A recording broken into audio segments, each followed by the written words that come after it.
Hi எல்லாருக்கும். இந்த video பார்த்தீங்கன்னா, மே மாதம் ஊருக்கு போயிருந்தப்போ எடுத்த வீடியோ தான். இந்த மே மாதத்தில் உள்ள பழங்கள், சீசனில் வர பழங்கள் ஆல்மோஸ்ட் ஃப்ரீயாகவே சாப்பிட்றதுக்கு கொடுத்து வச்ச வாழ்க்கை தான். ஃப்ரீயாகவே கிடைக்கும், காசு கொடுத்து தான் வாங்கணும்னு இல்லை. மாம்பழம், பலாப்பழம், அப்புறம் நாவல் பழம், நுங்கு இதெல்லாம் ஃப்ரீயாகவே கிடைக்கும். ஆனால் போன வாட்டி பார்த்திங்கன்னா, இந்த மாம்பழங்கள் எல்லாமே எங்கள் அப்பா கட் பண்ணி வச்சு, நம்ம எடுத்து சாப்பிட்றதுக்கு கஷ்டமாக இருந்தாலும் கட் பண்ணி வைப்பார். வேலைகளை பார்த்துட்டே அங்கே இங்கே நடந்து எடுத்து சாப்பிட்டுட்டு இருந்தோம். ஆனால் இந்த வாட்டி அப்பா இருக்கிறாரு, மாம்பழமும் இருக்குது. ஆனால் கட் பண்ணி தர நிலைமையில் அப்பா இல்லை. அப்பா படுத்த படுக்கையில் இருக்கிறாரு. இந்த இடங்களை ஃபுல்லாக பார்த்தீங்கன்னாவே தெரியும். எங்கள் வீட்டை சுற்றி எந்த வீடுமே கிடையாது. கொஞ்சம் ரொம்ப தூரத்தில் தான் வீடு இருக்குது.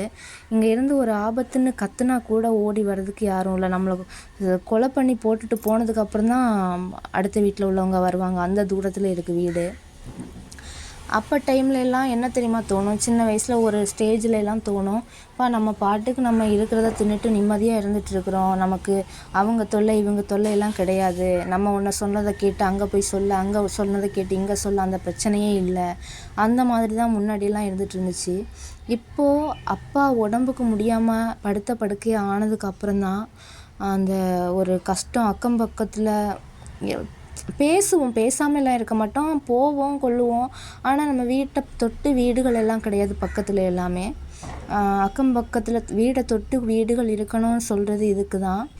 ஏன்னா எங்கள் அப்பாவுக்கு நாங்கள் 4 பொம்பளை பிள்ளைங்க, 4 பேரையுமே கல்யாணம் பண்ணி கொடுத்துட்டாரு. 4 பேரும் அவங்கவுங்க வேலையை பார்த்துட்டு பக்கத்தில் இருக்கிறவங்களும் இருக்கிறாங்க, தூரமாக இருக்கிறவங்களும் இருக்கிறாங்க.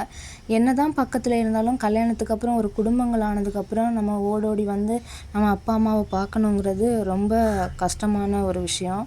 நான் பிறந்ததுலேருந்து இது வரைக்குமே வீடு ஒரு காட்டுக்குள்ளே தான் இருக்குது.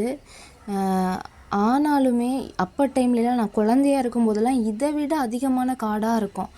இந்த பக்கம்லாம் ஃபுல்லாகவே வீடு இருக்கிறதே தெரியாது. இப்போவாவது தூரத்துலேருந்து பார்க்கும்போது பெயிண்ட் கலராவது தெரியுது.